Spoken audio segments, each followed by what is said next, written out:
Well, hello there, peoples. This is Vin and Justin. Justin, say hi.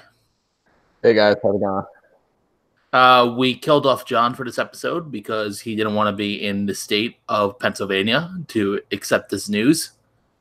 That, if you guys are reading the title, you probably already heard, but Jimmy Butler has been traded to the Philadelphia 76ers. Justin, what was your immediate thoughts when hearing this? What the hell did they give up? I mean, you think of like the pieces that Philadelphia has, and like knowing now that they gave up Covington and Saric. I mean, yeah, Covington was a great player, but Jimmy Butler is Covington times 10, I think.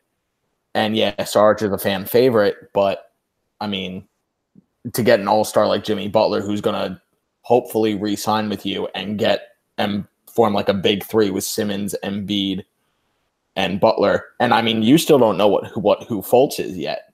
So you have a really good chance of making that core something really good for a long time. And I think that only helps their playoff chances going forward. Yeah, so my immediate thoughts weren't even with either team involved in this trade. I was trying to figure out why Boston didn't do this trade at all. Because they've had all these trade chips that they've acquired for years in that Brooklyn trade. And they have, I believe they get the first pick in this year, or Philly. I forgot how that trade works. Mm-hmm. So they get the high pick this year, pretty much. And just with that, just having so much trade assets and seeing how this team has been performing as of late, falling behind to the Suns, I believe it was, down 22 at one point before coming back. And then last night with the Jazz, just in recent history, I thought that they would go after Jimmy Butler. Mm-hmm. Yeah. And also, I don't think this was the best deal on the table, but I think Minnesota had an idea. We don't want Jimmy Butler in the Western Conference if we're going to move him. Oh, yeah, no, that totally makes sense. It's like, why would you – it's like that in any sport. Like, if you have a big superstar, why face them more times than you have to? Instead of facing them 4 times, now you only have to face them 2 times a year. Just get it out of the way. Deal with it. And, I mean, Jimmy Butler's going to come at you with a vengeance because he just hates everything about Minnesota now. Well, what about that great draft pick they're going to get in the lottery this year? I don't know if you remember, but the Houston Rockets had a reported deal where they had 4 first-round picks they offered for him. Yeah. And I think that is a hell of a lot better deal than what they had to accept for Butler this time. Oh, yeah, no, I agree. But it all comes back to them being in the same conference. I think if Philly offered that, they would have taken it. They wouldn't have even be able to finish the call on the phone. Just yes, we take it. Like in a nanosecond, they would have taken that deal. But just going forward, you have to think about, can we jeopardize probably 4 losses, because that Rockets team is so much better as is than Minnesota is. Yeah, so we didn't actually say the official trade. So Minnesota sent away Jimmy Butler and Justin Patton for Dario Saric, Robert Covington, Jared Bayless, and a 2022 second-round pick. Now, if you're Glenn Taylor, who's the owner of the Timberwolves, do you think this is what he expected as a return? I think it's the best that they could have done, because I just actually read a tweet from Adrian Wojnarowski, and he basically said, we can't play another game with Butler. So at that point, it was just, we have to get rid of him. And Philly obviously came knocking with the deal. And I guess, I don't know how long they negotiated on it, how long it took. It could have been like last night or into today or just straight up today. But I think it was just like pedal to the metal for them, because they just needed to get rid of them, because Tom Thibodeau did not want Butler on that team anymore. Yeah, well, what I heard was that the deal was happening last night, and They were going to sit Jimmy Butler. He ended up playing 41 minutes, but they were going to sit him if the deal was in place at the time. The deal obviously wasn't, otherwise they would have probably announced it last night. during the game, but they let him play because he was on the roster. The trade wasn't official; they were still in the works of it. So Yeah. that's the reason that he played last night. When I thought he was going to sit after hearing this, if they had this trade in the works, because say he gets injured last night, this whole thing goes down. Oh yeah, no, it all goes down. So I mean, it's kind of like at the baseball deadline where it's like somebody's probably going to be traded when they get taken out of a game. Oh yeah, right in the middle of the game. But I mean, I guess that was just a risk that they were going to have to take. I guess maybe they figured the deal doesn't work out now if he gets hurt, but maybe they can. Hopefully, it's not a bad injury and he can still get traded at the deadline, or some team is waiting or willing to take him. Because Justin Patton, I mean, is coming off his second broken foot surgery, and he's played almost nothing this season. Well, I figured he was more of a salary relief. And probably. If not that, then basically just so they have enough players, because Philadelphia gave up 3. Mm-hmm. So I think instead of having a 2-way contract be the next player, just have a body there. Yeah, I mean, it makes sense. And I think another thing is Justin Patton. I mean, he was a first-round pick out of Creighton in 2017, I believe. Oh, that's more information than I know about him. So I looked him up right before we recorded. I never heard of him before, but maybe he'll come into his own. I mean, he'll be with Embiid now. Hopefully, I mean, if they don't decide to just waive him, but maybe he'll learn from Embiid. Maybe he'll develop into a better player, because from what I've seen, he just has not been good. He's not worth the first-round talent that they drafted him at. Yeah, so Jimmy Butler and the Sixers right now are hopeful on reaching a long-term deal. I know we really didn't talk much before going on air. I kind of did that on purpose. I wanted to keep it all raw emotion on the podcast. So I get that. My feeling is you don't do this deal unless Jimmy Butler says, I am going to sign long-term with you. You kind of had a different idea on how this works.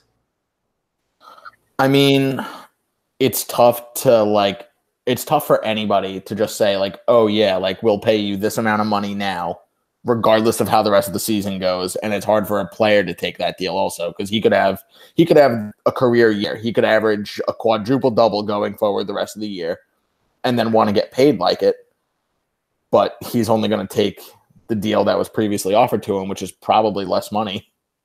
But I mean, I think they're just going to have to wait and see. I think they definitely have the intention of going in and signing a long-term deal. I think Butler sees that there's a lot of potential for the Sixers and him to be really successful in the long run. I think the Sixers feel the same way. It's just a matter of getting a deal done before the season ends. I think you have to come April, you really want to have a deal done. Yeah, I think the Sixers really needed to make this deal. I mean, if you look at the standings right now, the Raptors are killing it at 11-1. The Bucks, I think, are a lot of people's surprise team. Not mine, because I predicted Giannis to win MVP. Mm-hmm. But they're surprising. And now the Sixers, I think the Celtics right now are the 4th best team, which is really incredible to think after making Game 7 of the Eastern Conference Finals last year. And I know this isn't really much about the Celtics we're going to talk about, but it's just something that I don't understand. They didn't pull a trigger on a deal, or they didn't have any reported deals that I heard of. I don't know if you heard any. No, I actually didn't. I mean, I know that there was I just know that there was talks with Miami about Jimmy Butler going into last night or the night before, but Miami decided to pull Josh Richardson. Josh Richardson out.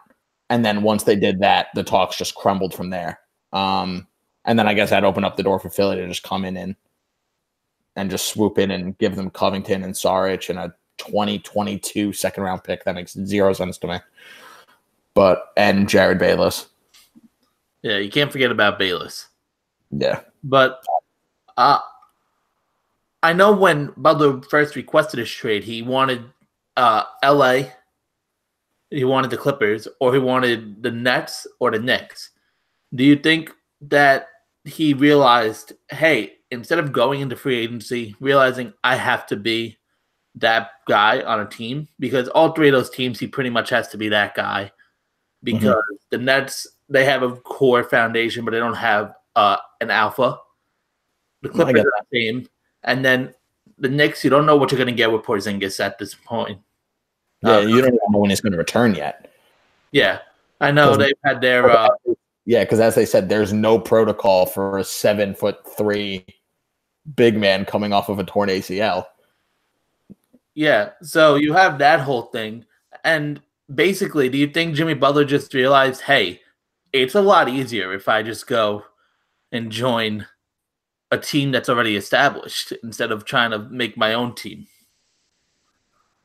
I mean, obviously, we all can't get into the mind of like Jimmy Butler, but maybe I don't know if maybe he's realizing like, hey, I want to win instead of getting that big payday, because I feel is that it's probably written on the wall that he's going to get less money to sign with Philadelphia long term than to go to a Brooklyn or the New York Knicks or the Clippers and be that one guy, because they are still a while away from competing. And I feel like Jimmy Butler was that one missing piece that Philadelphia might really need in order to at least give competition to the rest of the Eastern Conference. Yeah, you see, I think a little differently than you on this. I think Jimmy Butler still gets a max deal, because really, who are the Sixers paying right now? They have, as Justin has everybody coming into his apartment. You have Embiid, I believe, still on a rookie deal. Simmons is still on a rookie deal, and thank you to 131 Maynard who just subscribed. I just got the notification. Hey, Maynard, how's it going, buddy? So we have that, and then we also have Fultz on a rookie deal. So they have a lot of money to give away, and they've been superstar hunting last year going into this season. So I think this is pretty much, hey, we didn't get it in free agency this year, but we got our superstar at the end of the day. I get that. A lot of, well, I mean, the reason I say that is because the Knicks have said since the beginning they don't really care how this year goes, because free agency 2019 has been their goal since Steve Mills took over. They are ready. They are poised for, like, they're clearing up the cap space for 2 max contracts. I like the big thing was, oh, we're going to get Kyrie and we're going to get Jimmy Butler. And like me, myself as a Knicks fan, I was all aboard that trade. But it's just not going to work out now, especially with Jimmy Butler. He's probably going to sign the long-term deal. I don't think he's stupid enough to not take that if he really wants to win. So yeah. Yeah, I think, this is his 3rd team in 3 years. So I think he realizes, hey, I may not have the best public image for free agents coming in, as he got traded from Chicago. He's getting traded now from Minnesota. Hey, if I have a good young core around me, which he did have in Minnesota, by the way, but if I have a good young core that I don't have a lot of issues with as of right now, we could be an attractive market for those veterans that come in that could make a difference on a team, especially a young team like Philly. Yeah, I mean, the overall youth of Philly, I think, is what makes it an attractive thing for free agents, because you can only go up from here. I mean, you have, like I said, you're still not completely sure who Fultz is yet. He's still coming into his own playing this year after last season's whole crap show. I mean, you know who Simmons is. You know Embiid. He looks like an MVP candidate this year. If John is somehow tails off, I think number 2 right there is Embiid, because he is playing like an absolute animal. right now. But Yeah, I didn't realize how good Embiid's been playing until I looked last night and he had like 40 points. yeah, and he basically won them that game last night against the Hornets in overtime.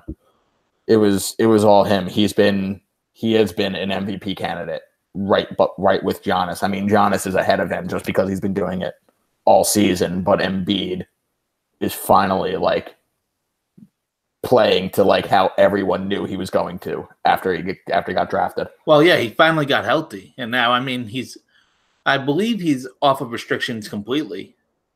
So I could be. He has to be because he played. Forget how many minutes. Yeah, he's been playing a lot. Like 30 minutes last night. I mean, he is a top 5 big men in the league when healthy. Yeah, I mean, I would put him maybe even a little bit higher than that, maybe top 3, but I could see definitely top 5. Yeah, I don't know. I mean, it's hard with DeMarcus Cousins right now because he's coming off an Achilles injury. Like Des Bryant too. I know we're not going to talk too much about that, but I know as Eagles fan yourself, you must be a little happy on the inside, which is horrible to say. I'm not. I mean, I just hate seeing injuries. Like, regardless of whether, like, even if I can't believe I'm saying this, even if Dak or Zeke got hurt, like, I would still like feel for them. I mean, at the end of the day, they're still guys. Like, they're still human beings. They're just trying to play football, win games, and it sucks when like Des Bryant, who is like waiting for that right team to call him, he gets the call, he gets signed, and on the last play of practice, tears his Achilles. I mean, hopefully he can work out hard, rehab it, and be ready for spring. Be ready for not spring training, Jesus, and be ready for training camp. So I mean, we'll see. It's going to be a tough road for him, but we'll see how it goes. At least you know your sports. You know, you got spring training coming on in NFL. Exactly. But yeah, I mean, I was trying to think. Basically, I was trying to think while you were talking about the top big men in the NBA. I mean, because I don't classify big men as just center, so I think that might be where we're differing a little bit. But yeah. So you think of them as like 4 and 5? Yeah.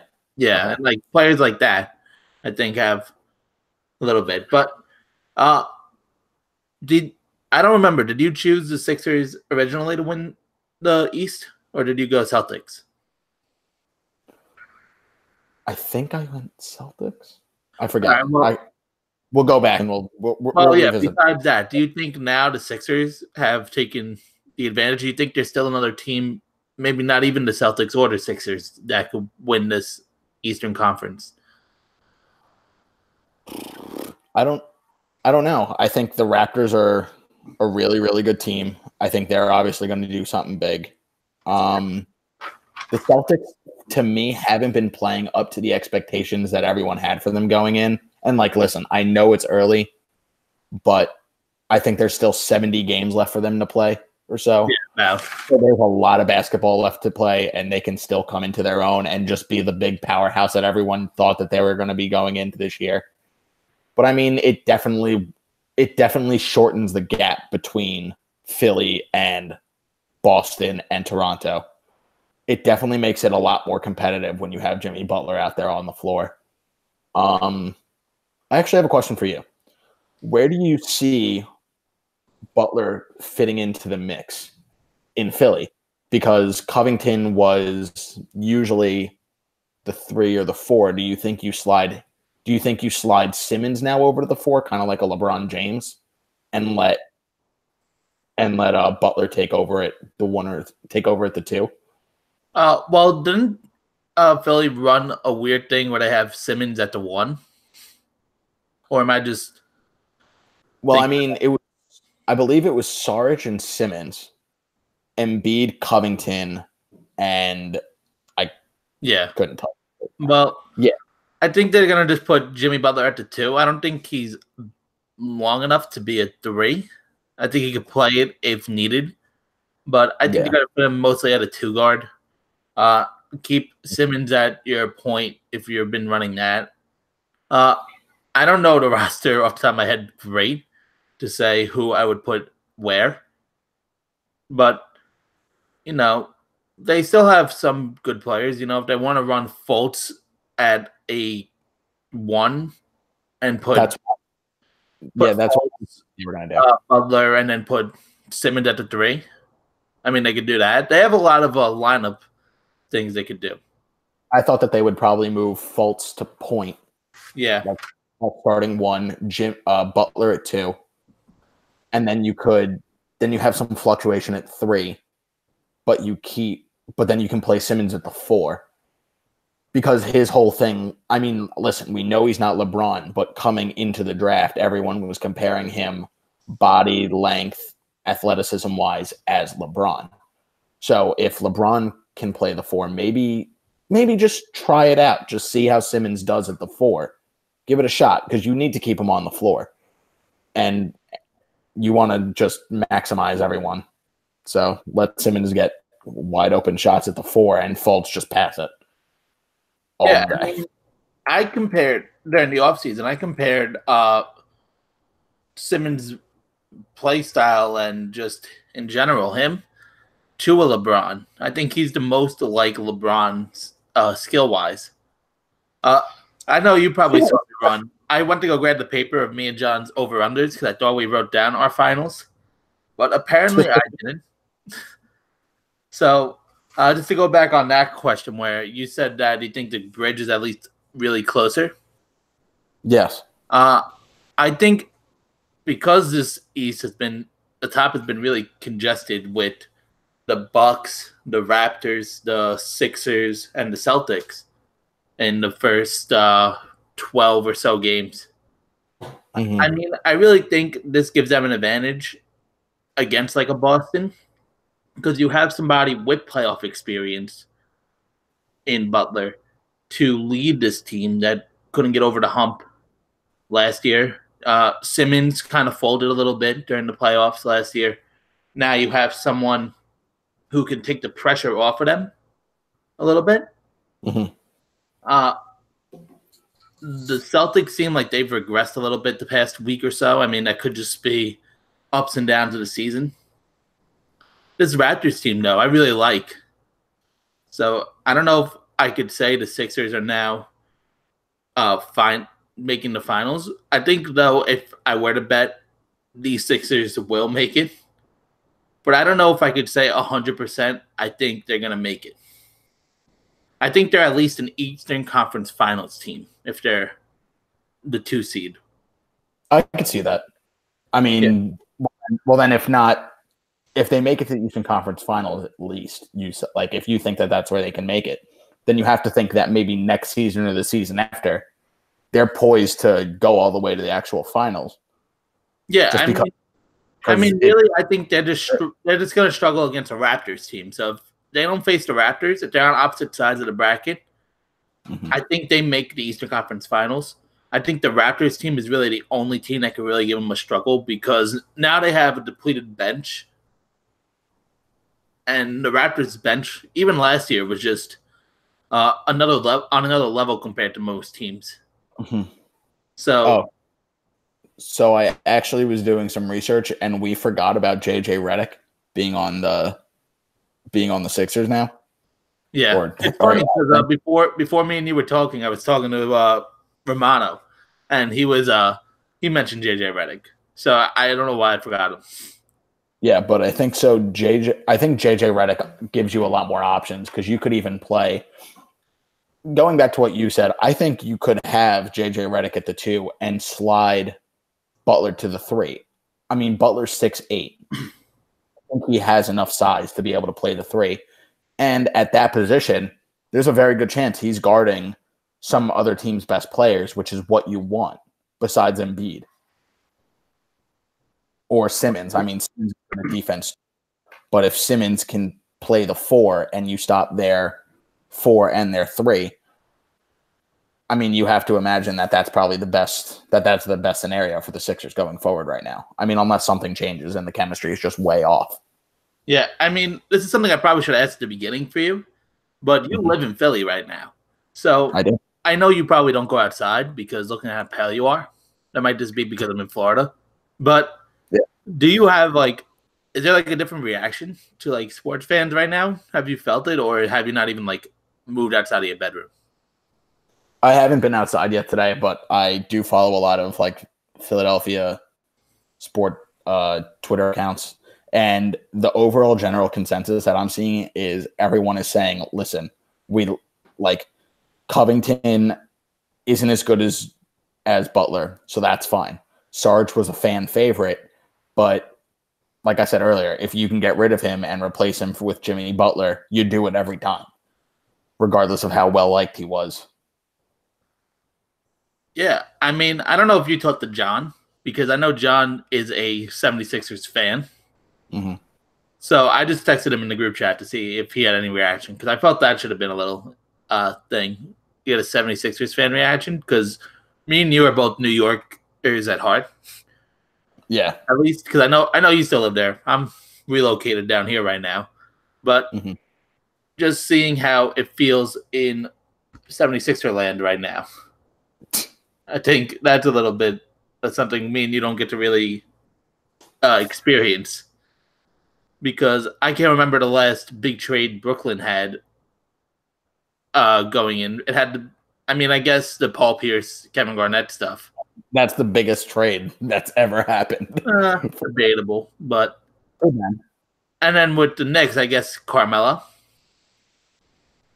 would be the biggest in the recent memory.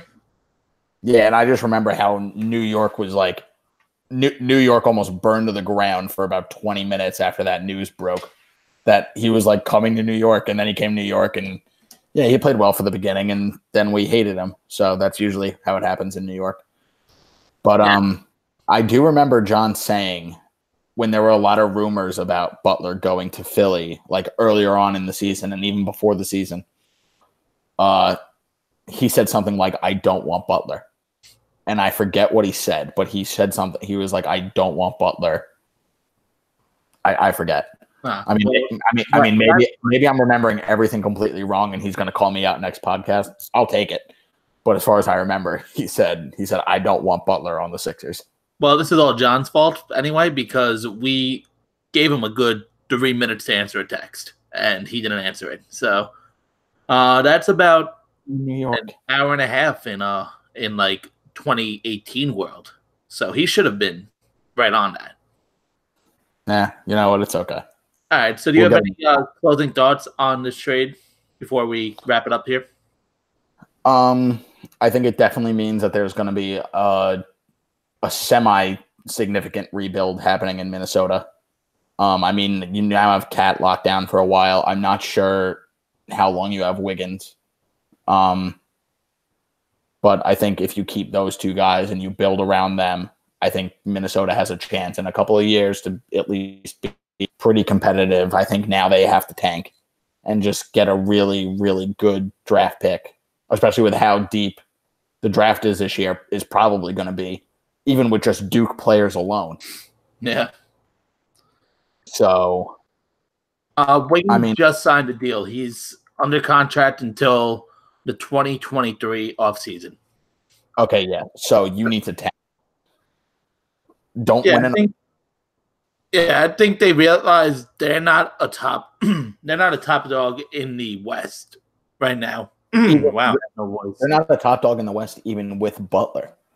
Yeah, so I think they realize that, hey, if we just take a back seat, if we fight for the 8th seed and we get into the lottery, there's a lot of talent coming in to the NBA next year.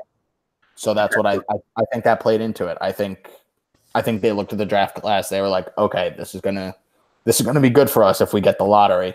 So they're just gonna trade Jimmy Butler away because you know what? He was right during that practice session. You can't win without me. I mean, yeah. I mean, if you're able to carry back of the bench players to beat the starters. Oh, yeah. So John just answered the text. He wrote, very excited and he loves Patton. So that's where you can tell John is. So I guess we can't give John shit for doing this.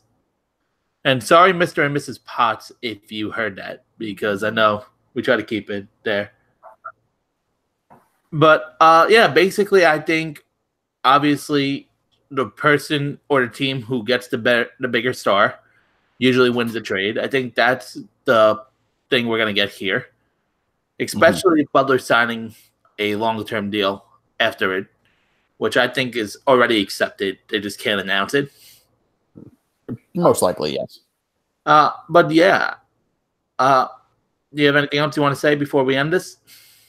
No, I just going back to everything else I said. I think this was a big win for Philly and for Elton Brand, his first big move as GM. I mean, we'll see how it plays out. On paper, it's one of like the smartest moves I've seen.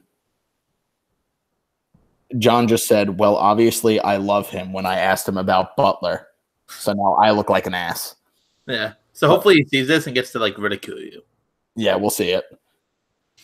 But so we'll see. I mean, like I said, on paper, it's a great trade for him. Probably means a rebuild's going to happen in Minnesota. See how they fall. Yeah, I would like to apologize for Justin's lighting because I don't know if you get this. It might be because of the sunlight. Because I feel like you use sunlight that it just gets really white, and with your white shirt and the white background, it just looks like a lot of natural really bright. Yeah. Well, I'm using natural light too, so I don't want to hear your excuse. But yeah, so basically that's going to wrap this up because me and Justin don't have any other things to talk about besides our sunlight. You can follow Justin on Twitter at Froley393. You can follow me on Twitter at VinPensabeni. I almost forgot my own username. You can follow us at Long Islander Pod. Everything will be in the description because I will actually do it this week. I don't think I did it last episode. No, you added the description for last video too. Yeah, I'll think about it. But yeah, just go follow us there. Follow us on Facebook. I don't know what else we have. Instagram. We have Facebook, Instagram, both of those at Long Islander Pod for Twitter and Instagram. The Long Islander Podcast on Facebook. Just give us a like, subscribe on YouTube, and we'll see you next video. Yeah, so see you later.